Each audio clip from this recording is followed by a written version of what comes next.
Facebook पर आपका स्वागत है। आज हम कक्षा 12 के केमिस्ट्री को फेसबुक पर पढ़ेंगे।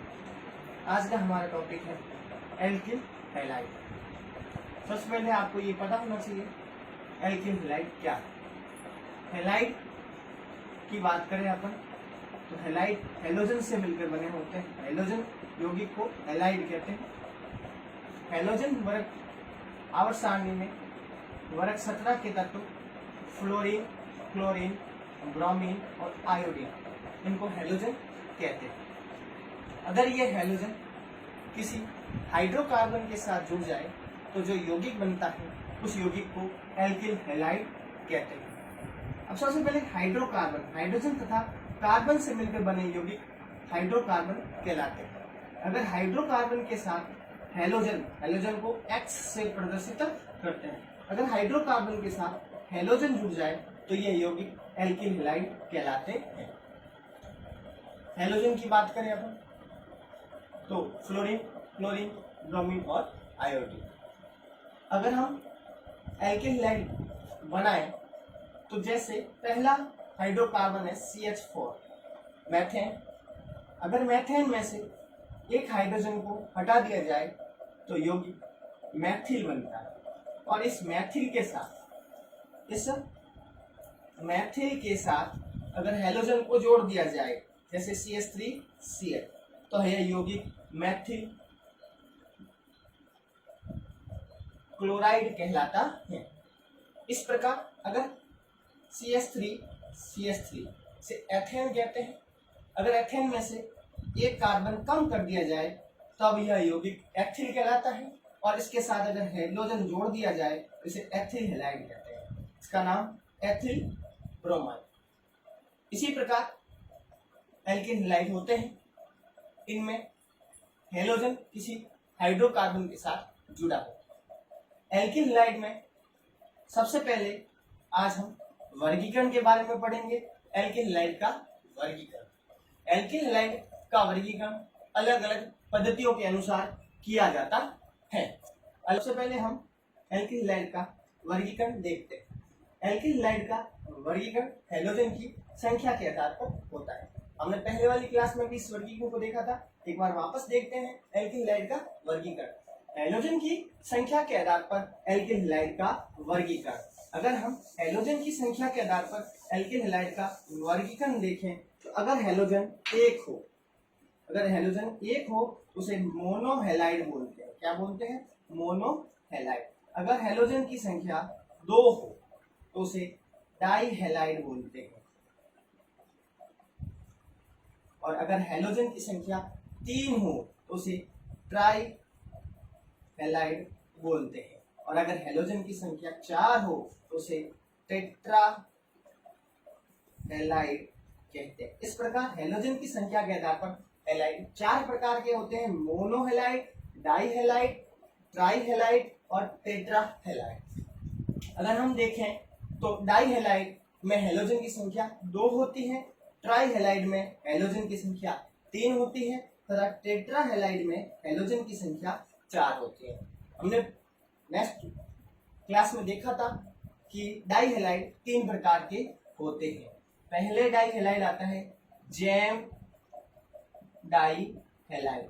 सबसे पहले हमने जैम डाइहैलाइड के बारे में पढ़ा था। ऐसे डाइहैलाइड जिसमें दोनों हैलोजन एक ही कार्बन परमाणु से जुड़े हो, उस प्रकार के डाइहैलाइड को हमने जैम डाइहैलाइड कहा था। जैसे CH3CH2Cl2, इसमें दोनों Cl के साथ दोनों Cl इस CH2 से जुड़े हुए होते हैं, इसलिए इस प्रकार के डाइहैलाइड को जैम डाइहैलाइड कहते हैं। और दूसरा डाइहैलाइड आपके विसिनर डाइहैलाइड। विसिनर डाइहैलाइड की बात करें तो इसमें हैलोजन परमाणु अलग अलग कार्बन परमाणु पर उपस्थित होते हैं। जैसे CH3CH, CH2Cl, इस प्रकार के डाइहैलाइड हैं वो विसिनर डाइहैलाइड कहलाते हैं। और अगर हम तीसरे प्रकार के डाइहैलाइड का अध्ययन करें, तीसरे प्रकार का डाइहैलाइड अल्फा ओमेगा डाइहैलाइड। अल्फा ओमेगा डाइहैलाइड का मतलब है कि ऐसे हैलाइड जिसमें हैलोजन परमाणु प्रथम कार्बन पर व अंतिम कार्बन परमाणु पर उपस्थित हो उस प्रकार के डाइहैलाइड को अल्फा ओमेगा डाइहैलाइड कहते हैं। बोर्ड पे देखना, अगर यहाँ CH2Cl CH2 CH2 CH2 CH2Cl इधर हम देखें तो ये हैलोजन प्रथम कार्बन व अंतिम कार्बन पर जुड़ा है, इसलिए इस प्रकार के डाइहैलाइड को अल्फा ओमेगा डाइहैलाइड कहते हैं। इस प्रकार पूर्ववर्ती क्लास में हमने डाइहैलाइड के बारे में पढ़ा था। फिर आगे ट्राइहैलाइड, ऐसे हैलाइड जिसमें हैलोजन की संख्या 3 हो उसे ट्राइहैलाइड बोलते हैं। जैसे इसका एग्जांपल आ गया CHCl3, इसमें हैलोजन की संख्या कितनी है? 3 है, इसलिए इस प्रकार के हैलाइड को ट्राइहैलाइड कहते हैं। इस प्रकार के ट्राइहैलाइड की बात करें, इसका IUPAC नाम 111 ट्राइक्लोरोमेथेन। 111 क्यों बोलते हैं? क्योंकि इसमें तीनों हैलोजन परमाणु एक ही कार्बन पर उपस्थित हैं, इसलिए इसे 111 ट्राइक्लोरोमेथेन या इसे रूढ़ नाम क्लोरोफॉर्म होता है। और अगला trihalide tetra trihalide CCl4। CCl4 में कार्बन की संख्या क्लोरीन की संख्या 4 है। 4 प्रकार के हैलोजन जुड़े हुए हैं, 4 हैलोजन जुड़े हुए हैं, इसलिए इसे टेट्राहैलाइड कहते हैं। इस प्रकार हमने एल्किल हैलाइड में संख्या के आधार पर वर्गीकरण किया। संख्या के आधार पर मोनो, डाई, ट्राई और टेट्रा। अगला वर्गीकरण मोनोहैलाइड है, वह निम्न प्रकार के होते हैं। मोनोहैलाइड है वो हैलोजन की स्थिति के आधार पर, मोनोहैलाइड है वो हैलोजन की स्थिति के आधार पर। मोनोहैलाइड का वर्गीकरण हम अब मोनोहैलाइड का वर्गीकरण पढ़ेंगे। मोनोहैलाइड का वर्गीकरण देखें अपन तो मोनोहैलाइड किसे कहते हैं? ऐसे एल्किल हैलाइड जिसमें हैलोजन की संख्या कितनी हो? 1 हो, उसे मोनोहैलाइड कहते हैं। हम मोनोहैलाइड का वर्गीकरण देखेंगे। मोनोहैलाइड के वर्गीकरण में हम देखते हैं कि पहला वर्गीकरण है हैलोजन की स्थिति के आधार पर। हैलोजन की स्थिति के आधार पर इसमें ये मोनोहैलाइड 3 प्रकार के होते हैं।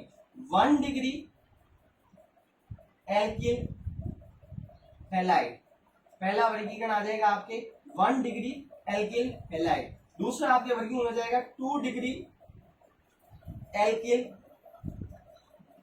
हैलाइड। तीसरा आपके वर्गीकरण आएगा 3 डिग्री एल्किल हैलाइड। हैलोजन की स्थिति के आधार पर 1 degree alkyl halide, 2 degree alkyl halide की स्थिति के आधार पर हमने देखा 1 degree alkyl halide, 2 degree alkyl halide और 3 डिग्री एल्किल हैलाइड। ऐसे एल्किल हैलाइड जिसमें हैलोजन परमाणु जिस कार्बन से जुड़ा है, अगर हैलोजन परमाणु जिस कार्बन से जुड़ा है, अगर वो कार्बन आगे एक कार्बन से जुड़ा हो तो उसे 1 डिग्री एल्किल हैलाइड कहते हैं। 2 डिग्री एल्किल हैलाइड, ऐसे एल्किल हैलाइड जिसमें हैलोजन जिस कार्बन से जुड़ा है वह आगे 2 कार्बन से जुड़ा हो, उसे 2 डिग्री एल्किल हैलाइड कहते हैं। 3 डिग्री एल्किल हैलाइड, ऐसे एल्किल हैलाइड जिसमें हैलोजन जिस कार्बन से जुड़ा है आगे वो अगर 3 कार्बन से जुड़ा हो तो उसे 3 डिग्री एल्किल हैलाइड कहते हैं। जब देखना बोर्ड पे जैसे CH3 CH2 Cl, इसमें क्लोरीन परमाणु इस कार्बन से जुड़ा हुआ है, यह कार्बन आगे एक कार्बन से जुड़ा हुआ है, इसलिए इस प्रकार के एल्किल हैलाइड को 1 डिग्री एल्किल हैलाइड कहते हैं। और अगर इस स्थिति में हो CH3 CH CH3 और Cl, इसमें यह हैलोजन परमाणु इस कार्बन से जुड़ा है, यह कार्बन आगे 2 कार्बन से जुड़ा हुआ है। जब देखना यह हैलोजन परमाणु इस कार्बन से जुड़ा हुआ है, यह कार्बन आगे अन्य 2 कार्बन से जुड़ा है, इसलिए इस प्रकार के हैलाइड को 2 डिग्री एल्किल हैलाइड कहते हैं। तीसरे एल्किल हैलाइड आता है आपके 3 डिग्री एल्किल हैलाइड। ऐसे एल्किल हैलाइड जिसमें हैलोजन जिस कार्बन से जुड़ा है वो आगे अगर 3 कार्बन से जुड़ा हो तो उसे 3 डिग्री एल्किल हैलाइड कहते हैं। जैसे CH3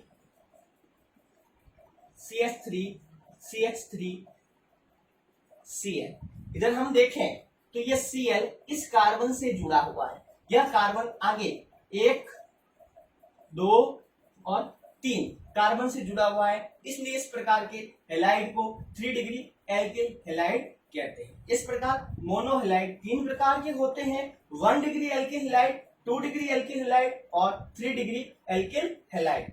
आगे हम देखें वर्गीकरण और मोनोहैलाइड का। पहला हैलोजन की स्थिति के आधार पर, दूसरा वर्गीकरण आता है आपके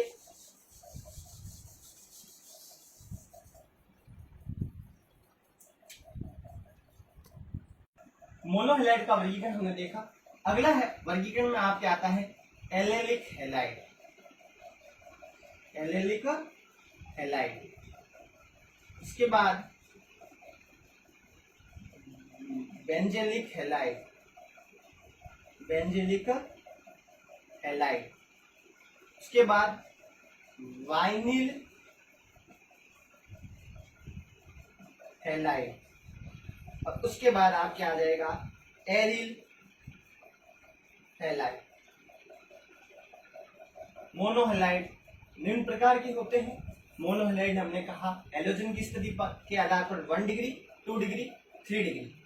आगे हैलोजन sp2 संकरित कार्बन के आधार पर ये डाइहैलाइड मोनोहैलाइड 4 प्रकार के होंगे, allylic halide, benzylic halide, vinyl halide और एरिल हैलाइड। सबसे पहले एलेलिक हैलाइड, ऐसे मोनोहैलाइड जिसमें हैलोजन जिस कार्बन से जुड़ा है वह कार्बन आगे डबल बॉन्ड वाले किसी कार्बन से जुड़ा हो या ट्रिपल बॉन्ड वाले किसी कार्बन से जुड़ा हो, उस प्रकार के हैलाइड को एलेलिक हैलाइड कहते हैं। अर्थात हैलोजन जिस कार्बन से जुड़ा है, डबल बॉन्ड से जुड़े कार्बन से अगर हैलोजन जुड़ा हो, उस प्रकार के हैलाइड को एलेलिक हैलाइड कहते हैं। आप बोर्ड पर देखना CH3 CH double bond CH CH2 और Cl, इसमें हैलोजन परमाणु जिस कार्बन से जुड़ा हुआ है, हैलोजन परमाणु जिस कार्बन से जुड़ा हुआ है वो कार्बन आगे डबल बॉन्ड से जुड़े किसी कार्बन से जुड़ा हुआ है। इस प्रकार यह कार्बन आगे किसी डबल बॉन्ड से जुड़े कार्बन से जुड़ा है। इस प्रकार के हैलाइड को एलेलिक हैलाइड कहते हैं। इसी प्रकार अगर हम इसमें देखें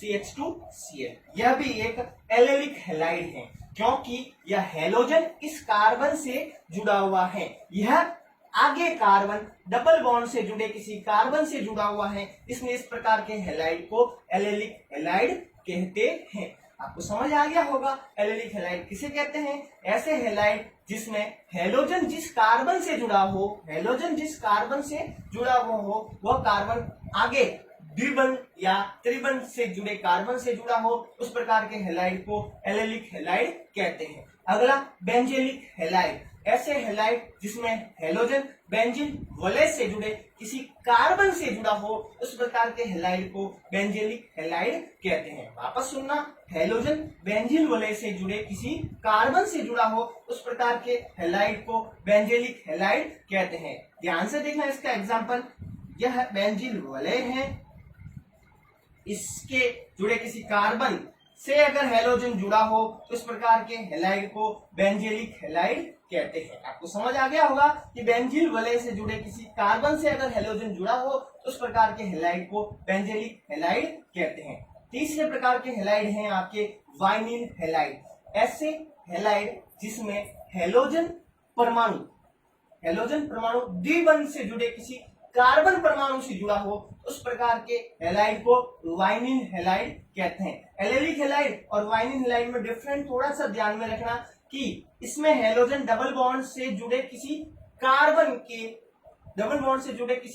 के पड़ोस वाले कार्बन से जुड़ा होता है, तो एलेलिक हैलाइड, और डबल बॉन्ड से जुड़े किसी कार्बन से सीधा हैलोजन जुड़ा हो तो उसे वाइनिल हैलाइड कहते हैं। जैसे एग्जांपल के तौर पर अगर हम देखें तो CH2 double bond CH Cl, यह हैलाइड वाइनिल हैलाइड कहलाता है क्योंकि इसमें यह हैलोजन सीधे डबल बॉन्ड से जुड़े किसी कार्बन से जुड़े हुए हैं, इसलिए इस प्रकार के हैलाइड को वाइनिल हैलाइड कहते हैं। अगले प्रकार का वर्गीकरण एरिल हैलाइड, ऐसे हैलाइड जिसमें हैलोजन परमाणु सीधे एरोमेटिक वलय से जुड़े हो उसे एरिल हैलाइड कहते हैं। जैसे यह बेंजीन है और अगर इस बेंजीन से सीधे हैलोजन जुड़ा हुआ हो तो उसे एरिल हैलाइड कहते हैं।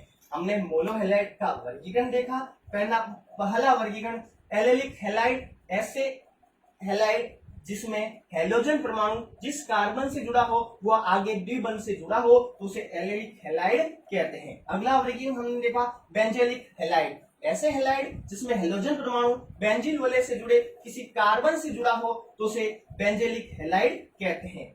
वाइनिल हैलाइड, ऐसे हैलाइड जिसमें हैलोजन परमाणु द्विबंध से जुड़े किसी कार्बन से जुड़ा द्विबंध से जुड़े किसी कार्बन से सीधा जुड़ा हो उसे वाइनिल हैलाइड कहते हैं। और अगले प्रकार का वर्गीकरण एरिल हैलाइड, ऐसे हैलाइड जिसमें हैलोजन बेंजीन वलय से सीधा जुड़ा हो तो उसे एरिल हैलाइड कहते हैं। इस प्रकार हमने हैलाइड का वर्गीकरण किया।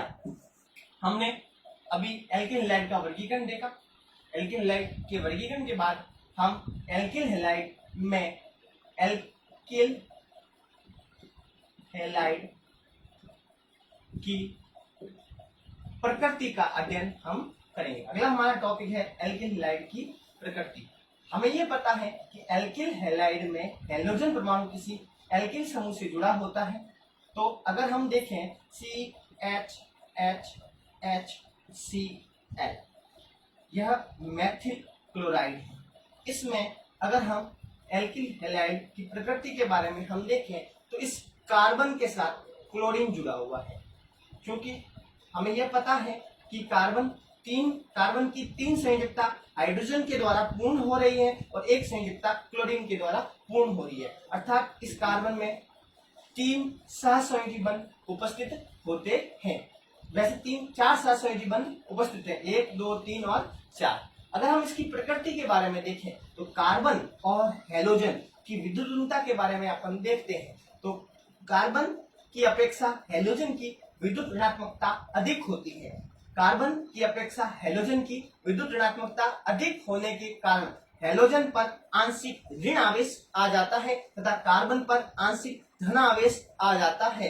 हैलोजन परमाणु क्लोरीन परमाणु अपने और कार्बन परमाणु से इलेक्ट्रॉन को अपनी ओर आकर्षित करता है, जिसके परिणाम स्वरूप हैलोजन परमाणु पर ऋण आवेश तथा कार्बन परमाणु पर धन आवेश आ जाता है। इसलिए कार्बन और हैलोजन बंध की प्रकृति द्विध्रुवीय या ध्रुवीय हो जाती है। एग्जाम में कई बार पूछा जाता है कि एल्किल हैलाइड के बंध की प्रकृति कैसी होती है। तो हम कैसे कहेंगे कि एल्किल हैलाइड में कार्बन और हैलोजन के बंध की प्रकृति ध्रुवीय होती है, क्योंकि कार्बन व हैलोजन में हैलोजन की विद्युत ऋणात्मकता अधिक होती है, इसलिए हैलोजन पर आंशिक ऋण आवेश तथा कार्बन पर आंशिक धनावेश आ जाता है, जिसके परिणाम स्वरूप कार्बन और हैलोजन के बंध की प्रकृति ध्रुवीय हो जाती है। इस प्रकार आज की क्लास में हमने एल्किल हैलाइड का नामकरण, एल्किल हैलाइड का वर्गीकरण व एल्किल हैलाइड की प्रकृति के बारे में पढ़ा। अगली क्लास में हम एल्किल हैलाइड बनाने की विधियों के बारे में पढ़ेंगे।